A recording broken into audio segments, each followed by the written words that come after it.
It was April 19th. I think the day before that, the schedules came out. April 19th, 2019. And I made a video about my prediction of the Dallas Cowboys season. I believe I picked it being between 11-5 and 12-4, if I remember correctly. But I do remember this. I actually picked the Jets to beat the Cowboys. Yesterday. And I had that on my mind the entire game. And I was more worried about this game than I was the other two losses in the other game this season. Okay? I was more worried about this game because when I'm putting my analytics together, I see things. Which is what I'll tell you, and I wasn't bullshitting when I tell you that rarely, if ever, I'm ever wrong. And sometimes it scares the shit out of me. Hey, Mike, get your guns and meet me in the back right now. Ole. Yeah. Everyone wants to be a cowboy. Grab your gun, boys. Ole. Hello, everybody. The Cowboy Legends for Life coming back at you again with another video with my host that you like the last one. Yeah, that was me. I said that the Cowboys may lose to the Jets, but they will win the East and all of that. But believe me, they're going to win the East. They're going to win it. It's theirs. All right. And they will beat the Eagles. But I had a feeling that they would lose to the Jets, given the fact that they had gotten Le'Veon Bell, and they got a good defensive coordinator, and they got also a good defense. That's why they call them gangrene. They're pretty good. But even though they were giving sometimes even the Patriots trouble, even though they were giving other teams trouble, they still weren't winning. Okay, and believe me, when they played the Jets when they played the Eagles, all right, the Eagles only scored 14 points offensively on them. That's it. All right, so they weren't doing too well with them either, except for they had several defensive wins because of it, scores, and that's because they didn't play Sam Darnold. We did. All right. Now, I know Sam Darnold is talented, but he could turn the ball. He could turn the ball over if he's not careful. He's pretty much he pretty much played well, and he got rid of the ball pretty quickly. But like I said, listen, the Cowboys lost. There's no excuse for losing even to the Jets. That's an absolute fact. Okay. And the defense just came out lackadaisical like they've done in the last several games. In fact, several of these games during the beginning of the season. All right, but they started to mesh well in the second half. They've been doing that all along. They started meshing well in the second half. But here's the thing, man. All right, it's all coaching. You just can't blame it all on how players play, except for the fact that you got players like Anthony Brown who's playing like jack shit. I mean, Byron Jones has not been playing well, okay? He's been getting burnt, okay? Woozier's been getting burnt, okay?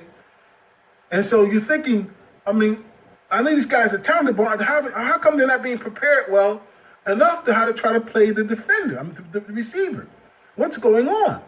So I don't know what's going on with Anthony Brown, but I think he needs to sit on the fucking bench, man. I don't know why this guy, it's like he's too scared to turn around. Same thing with Woozier, okay? And Byron Jones, I don't know why all of a sudden he can't find anybody. He can't find anybody. When he tackles, he can't hold on. So he came up with a little injury before the game ended the game. And but listen, you also on offense, you got 2 tackles missing. You got Cobb out. You have Amari Cooper out. And I don't know what in the hell was wrong with Michael Gallup. He dropped the first 3 balls thrown to him perfectly. He dropped them. And I'm going to tell you something. Don't do it, okay? I'm pissed off, right, okay? Dak was 28 for 40, 277 yards, no interceptions, no fumbles, no touchdown, but he ran one in, okay? And Zeke got one in. All right, but here's the thing, that he had like 1.3, 1.4 seconds to get rid of the ball. They knocked him down, every chance they got. And matter of fact, some of those fucking calls Some of those knockdowns should have been called for a roughing the passer, and they didn't do it but once. They only called roughing the passer once. Okay? And that was near the end of the game. It's just ridiculous, man. But that's okay. I'm not going to complain about that too much. For the referee, these referees are just garbage. And then, like, other people are saying, like, you know, some of these idiot Giant fans and like Mad Dog and all them, Bad Dog, saying that this is the worst officiating this year I've ever seen. That's the truth. I gotta agree with that. Okay? But here's the thing. Dak Prescott is a fucking warrior. He got back off the fucking carpet and started getting them back down the field again. Ezekiel Elliott had 28 carries for 105 yards. You really think that's good? That's 3.8 fucking per carry. 3.8. Listen, if your fucking front line is not good enough to make to push the damn defensive line back, then bounce out. Slant out on a run, okay? Fucking do screenplays, do open RPOs. Don't keep trying to go into a hole that's not there.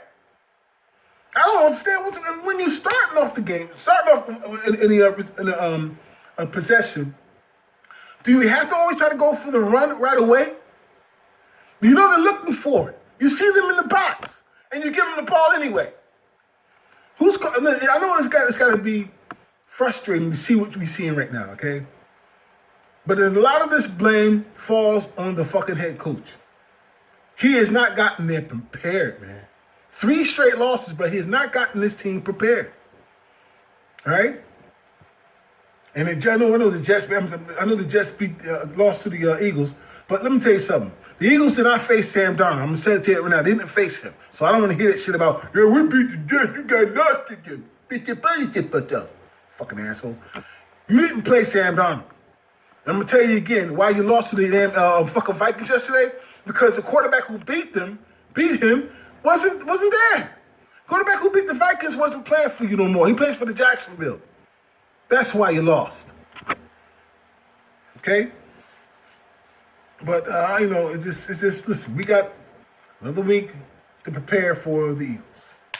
And this will see who's going to go up, who's going to go down. Okay? That's all it is. Right now, because it's up, I don't have no confidence. I love my team. I have confidence in my quarterback. He's brilliant, man. I mean, listen, he had 12 drops. I'm sorry. He was 28 for fucking 40. And then those 12 incompletions, 7 of those were absolute drops. Drops. Now, every quarterback's going to make a mistake. Sam Darnold threw a pick. Should have been 2 picks. Okay? Sam Darnold overthrew a number of his players. You know what I'm saying? And that happens, okay? All quarterbacks make mistakes. They're not going to be perfect in the game. Nowhere near perfect. But the man had 12 incompletions, and 7 of those fucking 12 were absolute drops. 3 straight by Michael Gallup in the first fucking quarter. 3 straight. Then there was a play when Dak had a clear opening. Michael Gallup was supposed to be there, and he stayed inside. He stayed inside. He didn't break outside. Now, he knew that was a design play, and Dak was like, what the fuck is going on? Because he in his mind, like, what is he doing? What is Michael Gallup doing? You have to see that play. You see what I'm talking about. I forgot, it was the third quarter. All right? And Michael Gallup was trying to tussle with the damn defender. Of course, they're grabbing on him and everything, but the thing is that he still should have broke out to the outside, closer into there was nobody near the end zone, nowhere near him. And yet he's inside trying to find turning the wrong way. And Dak Prescott, he knows the playbook better than the fucking coaches. He knows the playbook better than the coaches. He's looking at one of them, what is he doing? Why is he standing there like that? So I know they had their conversation, but this is bullshit, okay? So I'm going to tell you something. A lot of vent makers and the Cowboy fans who are vent makers are telling you right now, you can't blame that shit on Dak at all. And you ain't going to do it. I can't do it, all right? I know when Dak is playing bad, he ain't been playing bad at all, bro. He has not been playing bad. So, 3 straight losses. This is a man who can't prepare his team to get up to play. He can't. So that's Jason Garrett. Did you see during the game And I'm being honest with you. You see in the game, then, and I saw this, I felt embarrassed for him. But you know what? Fuck him. The players were coming off the field, especially the defense coming off the field. Don't you know he was kind of giving a high five? He was trying to shake their hand, and they were walking right past his ass. He's losing the locker room. Jason Garrett's losing the locker room. Okay? And if he's lost the locker room, I'm telling you right now, get rid of that motherfucker, okay? Get rid of him. Boy. So, look, listen. It is what it is, man. Okay? So we're playing to do what we have to do as a team. We can't completely worry about Jason Garrett's fucking issues. He's been an issue for 10 fucking years. He's been an issue for 10 years, and this man has never gotten past the divisional round. Never gotten past the divisional round. And in all the years he's been the head coach, let alone offensive coordinator before that, the years he was with them before he took the job. Some say he did sneakily behind the back of Wade. But here's the thing, though. Wade Phillips, right? You know what I'm saying? For 10 years he's been a head coach, and he's been in the postseason. I can tell you exactly how many times he's been in the postseason, everybody.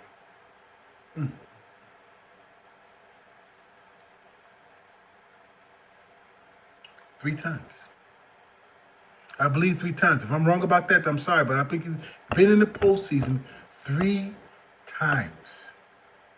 3 times. That's it. 10 years, 3 times. Won 2 wild card games. That's it. And we lost every divisional play in those 3 times. Now I'm sorry. It's right. He lost every divisional play. He won his wild card, but he lost all other divisional plays. And I remember in 2016 they were in the divisional round when they had to bye. He lost that. He coached so bad, people were jumping all over him after that game. The writers, how he came up with poor decision, scared to lose the game, and that's how he fucking coached. That's just how he coaches. We don't need that anymore. That's how he coaches. All right. He took points off the board yesterday. They were 3rd and 1. They didn't get it in 4th and 2 or something like that. 4th and 2, and they decided to try to go for it instead of kicking a field goal right at the goal line. Here's the thing, though. Maher, who knows if he would have made it or not? I don't have no confidence in him either. I see him with the same scared eyes as Jason Garrett. That's what I see when I see Maher looking. It's just fucking. I mean, you know, how many times this guy get a chance to get a chance to fucking kick? He can make a 62 and a 50, but miss a fucking 40 in the chip shot. Unbelievable, bro. And I think, let me tell you something. Be honest, this happened the last two games. Okay, all right. If he had made his field goals in the last 2 games, Cowboys came at the end of the play. At the end of the game, they had a chance to win it. All right? Because if he had missed it, if he got the field goal last night, I guaranteed you, that would have been the game that the touchdown that Dak Prescott scored would have been a winning touchdown. And he had made his 40-yard field goal. He's got to do his job too. Don't tell me about not blaming the fucking kicker. Everybody wants to keep him. He's got to do his fucking job too. All right? He's got a job. Fucking Anthony Brown got a job. Goddamn, what's the name of Byron Scott got a job. Byron Scott. Byron Jones got a job. You know what I'm saying? Lawrence, all right? I can't blame Lawrence for not getting off, only getting a couple of tackles and stuff. You know what? Because he's being doubled and tripled. Here's the problem with Marinelli and Rashard. If the man's being doubled and tripled every fucking play, then who else is getting off? You got 3 to 5, 4 other men out there he's got to be able to try to penetrate that line. So if you got D-Law getting doubled and triple, which is going to happen, you got to find a way to probably break him free. And he haven't done that yet. I'm not going to blame D-Law either, because you know what? It's unfair to him being doubled and tripled. It's unfair to him, okay? And nobody else is doing anything. Not getting any penetration. Fuck out of here, man. The only one who's really getting any penetration is Quinn. The rest of them ain't doing jack shit. We got an injury to Crawford, who's not on the field no more right now. So you understand? So the rest of them, Woods got hurt, so the rest of them ain't shit. They ain't doing a damn thing. Starting to pile up now, y'all. The goddamn injuries, the goddamn excuses, the goddamn bad play, not being unprepared, and that's Jason Garrett. That's coaching. Let me tell you something before I go. I remember distinctively, all right? Back in 93 season. This is after they won the Super Bowl 92 season, what you're saying. And during that season, Cowboys, I think they lost that 2 games in a row, something like that. I think they did, yeah. Matter of fact, they lost several games in like 4 weeks. And Jimmy Johnson was so mad, right, with his coordinator, his offensive coordinators, both the defense and offense, and the rest of his coaching. He said, let me tell y'all something. If y'all don't get this team together to start playing, he actually said, on paper, I'm going to start firing a lot of you. He said he's going to start firing them. Don't you know the motherfuckers went undefeated the rest of the way? And I think they shut out most of the damn teams. If you look up at the record, they damn near shut out most of the teams the entire way. Frank and the Campo and all of them motherfuckers started getting their head out of their ass, bro. And Jimmy Johnson wasn't playing. You see this ginger snap motherfucker? It's right, baby. It's okay. We'll get it. It's all gonna be okay. Get that bitch out of here, man. I'm always thinking, okay, it wasn't just Linehan. We see that now. It wasn't just Linehan, okay? And we thought that because Linehan's gone and we got Moore taking over, which he's been doing a good job. He actually has been doing a good job because he has us at number 1 in offense. Number 1 in offense. You understand? So that would have never happened with no fucking Linehan team. Never. Okay? Number 1 in offense, bro. Even though we lost 3 in a row. But I'll tell you this, okay? That's defense. Everybody's got to take some blame in terms of coaching, all right? But I'll tell you, the biggest blame got to be Garrett. Not getting his players prepared. Not getting some fire lit under his ass, okay? Because, like I said, you go the route of Jimmy Johnson, you weren't trying to look for a popularity contest to get people to like you. You want to get them to fucking play. If they don't like you because you're trying to get them to play, then fine, so be it. At least you get them to fucking play the best they can and you're winning. He thinks he's got to be popular. But I tell you, man, I don't know. I'm telling you, Jimmy, I thought we could survive as long as we didn't have Linehan with him. We can't survive with Jason Garrett. We can't. We can't survive with him. This man has done nothing for 10 fucking years. He's got to go. It's time to go. The rest of those guys who was at the same thing they were talking about who was Cincinnati, Lewis, and all those guys, they're all gone. They're all gone except him. All these coaches have been hanging out for 10, 12 years who ain't been jack shit supposed to the playoffs, didn't even make them win the playoffs except for a few games, are all gone except Jason Garrett, still here. This is the era of the bullshit coaches. And that's Jason Garrett's the last one. Get the fuck out of here, man. That's all.